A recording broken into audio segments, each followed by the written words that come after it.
خاوتي خواتي تصبح عليكم. بونجور تو الموند، اهلا وسهلا مرحبا بكم يا جماعه الخير. بونجور tout le monde, Azul Filaoun, salam alaikum, j'espère que vous allez bien.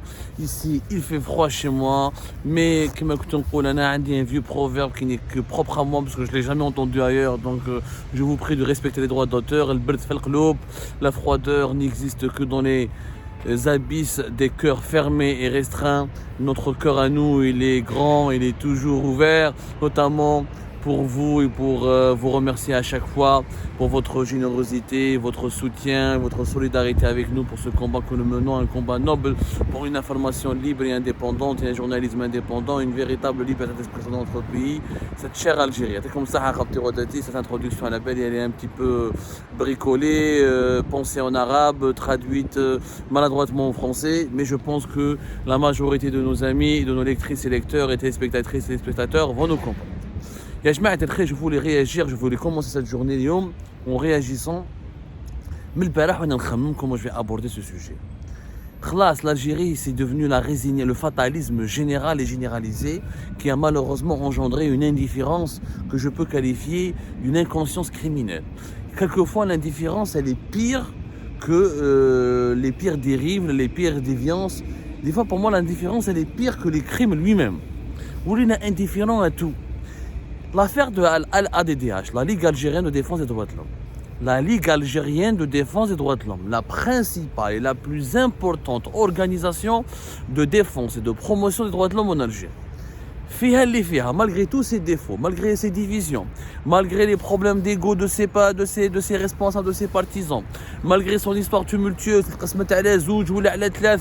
malgré tous les problèmes qu'elle a pu rencontrer durant tout son parcours, la Ligue algérienne de défense des droits de l'homme, qui existe depuis 1985 et qui a été officiellement agréée par les autorités algériennes en 1989, 1985 j'avais 1 an, moi je suis né en 1984, la Ligue algérienne de défense des droits de l'homme, elle a marqué l'histoire du pays, elle a été aux côtés de tous les mahgourines, elle a été de tous les combats pour la démocratie, la liberté, l'état de droit, la justice, les égalités, le respect, l'équité au niveau des tribunaux. Il n'y a pas un combat, il n'y a pas une catégorie de la population algérienne, il n'y a pas un journaliste, il n'y a pas un militant, il n'y a pas un activiste qui n'a pas été ou défendu ou encouragé ou soutenu par la LADDH, la Ligue algérienne de défense des droits de l'homme.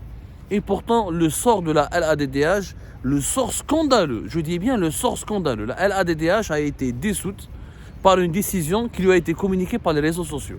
Vous vous rendez compte de la justice algérienne? Où les verdicts de la justice algérienne sont communiqués sur les réseaux sociaux avant même d'être notifiés aux entités concernées, que ce soit les personnes concernées ou aux entités ou aux organisations concernées. LADDH a été dissoute par la justice algérienne à la suite d'une plainte déposée par le ministère de l'Intérieur, et la décision a été prise par le tribunal administratif d'Alger le 29 juin 2022 sans que la LADDH ne soit au courant, sans qu'elle ait reçu la moindre notification, sans que ses représentants ou ses responsables soient présents lors du procès qui l'a accablé et qui a décidé, à la fin duquel, ce procès-là, à la fin duquel les juges ont décidé de la dissoudre. Comme la principale organisation de défense et de protection des droits de l'homme a été dissoute, supprimée, suite à une décision anonyme communiquée sur les réseaux sociaux. La LADDH a appris cette décision à la suite de plusieurs publications sur les réseaux sociaux, des canaux Facebook, des posts, des pages Facebook. La LADDH a été dissoute. Mais ça ne me même pas. Ils ont vu les jugements sur les réseaux sociaux. Il y a les deux là. والله هيبة الدولة والله مصداقية العدالة وش ما بقاش خلاص. C'est devenu une mascarade, c'est devenu un cirque. La justice algérienne et l'État algérien sont devenus un cirque. Une décision de justice capitale contre la principale et la plus importante organisation de défense des droits de l'homme communiquée à des Facebookers et qui n'a jamais été notifiée à la principale organisation concernée. Et la principale organisation concernée, 6 mois après, elle apprend cette décision grâce à des posts sur Facebook, grâce à des publications sur Facebook. Et c'est maintenant qu'elle va faire appel. C'est comme si demain, quelqu'un était condamné pour un crime grave, ou il a été condamné à des amendes très graves. On ne lui a jamais notifié cette décision. Il se connaît sur Facebook, il surfe sur Facebook, il voit qu'il fait l'objet d'une condamnation grave d'un tribunal. Et personne ne lui a dit, il doit maintenant se réveiller, ou là, il doit faire des démarches pour annuler cette décision. C'est du jamais vu. Même dans les républiques bananières, couscoussières, moutonnières, ما شفناش ان هذو les attitudes. وين رانا رايحين؟ Ou l'indifférence. J'ai attendu, ça fait 3 jours que l'information circule. Les médias internationaux, ils en ont parlé. Pas un seul média algérien n'en a parlé en des termes clairs pour faire une enquête ou là pour faire éclaircir l'opinion publique ou là pour apporter un éclairage. Tous les médias internationaux, l'AFP a fait une dépêche qui a circulé dans le monde entier. Le Liban, l'Orient le jour, jusqu'aux journaux les plus méconnus de l'Amérique latine, tout le monde en a parlé. Pas une seule fois, un média algérien n'a fait une enquête où il ne s'est interrogé sur la dimension surréaliste, irrationnelle de cette affaire. Irrationnelle.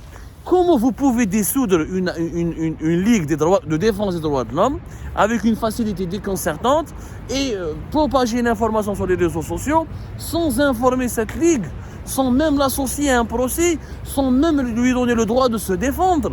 La base de la justice, c'est quoi? C'est la présomption d'innocence. Toute personne ou organisation est présumée innocente jusqu'à la preuve de sa culpabilité, jusqu'à la preuve du contraire, qui permet à des magistrats ou là à des juges de la condamner.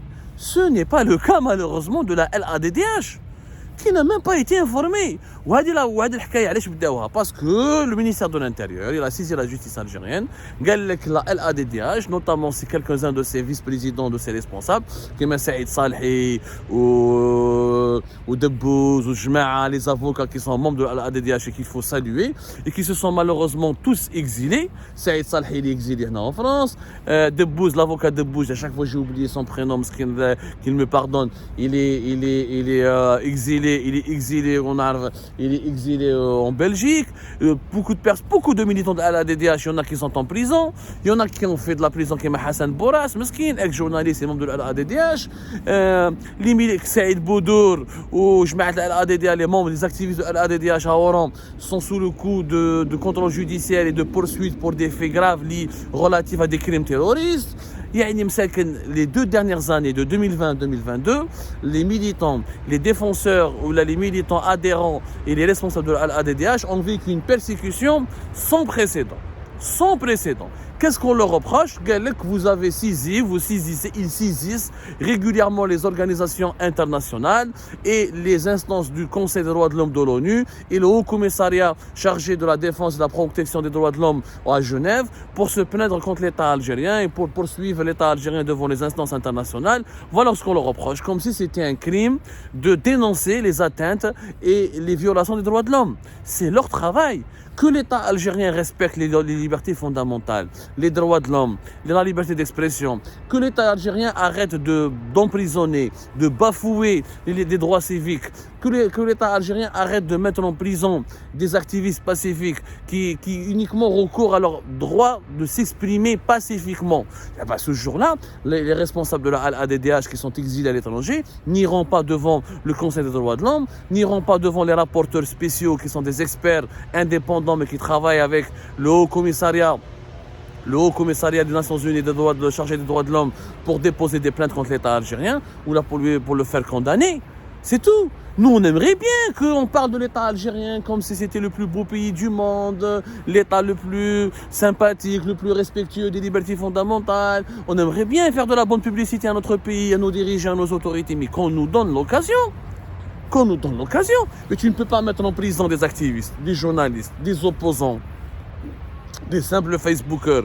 Tu ne peux pas les torturer, les violenter, les condamner à mort des journalistes comme votre serviteur condamné à mort comme le 17 octobre 2022 pour de simples révélations sur la corruption et la mauvaise gestion de Sonatrach. Tu ne peux pas écraser les libertés fondamentales, violer les engagements internationaux en matière de défense des droits de l'homme et après te plaindre que des activistes, que des défenseurs des droits de l'homme en Algérie, que des avocats saisissent les organismes internationaux, que ce soit des ONG qui m'a Amnesty International, qui m'a Reporters sans frontières, qui m'a Human Rights Watch, ou les instances du Conseil des droits de l'homme de l'ONU qui a condamné récemment l'État algérien, ou là des instances, ou là des rapporteurs spéciaux de l'ONU, ou là le Haut Commissariat chargé des droits de l'homme de l'ONU. Et c'est pas possible de faire ce reproche. C'est un reproche qui est idiot. Corrigez-vous. في وقت بوتفليقه il n'y avait pas autant de problèmes. Et encore une fois, le régime Bouteflika fait où ce n'était pas un régime parfait. Il y avait la corruption, il y avait la hagra, mais à des doses tolérables, à des doses plus ou moins يعني supportables. Là, l'Algérie est devenue c'est quoi l'Algérie aujourd'hui? L'addition d'un ensemble de prisons et de casernes. Tu parles, tu vas en prison. Tu parles pas, t'es peur, t'es terrifié parce que tu risques d'aller en prison. Tu sais pas, les gens ne savent pas. On est pire que l'époque de Boumediene. On est pire que l'époque de Boumediene alors que nous sommes, les années, on est en 2023 tout de même.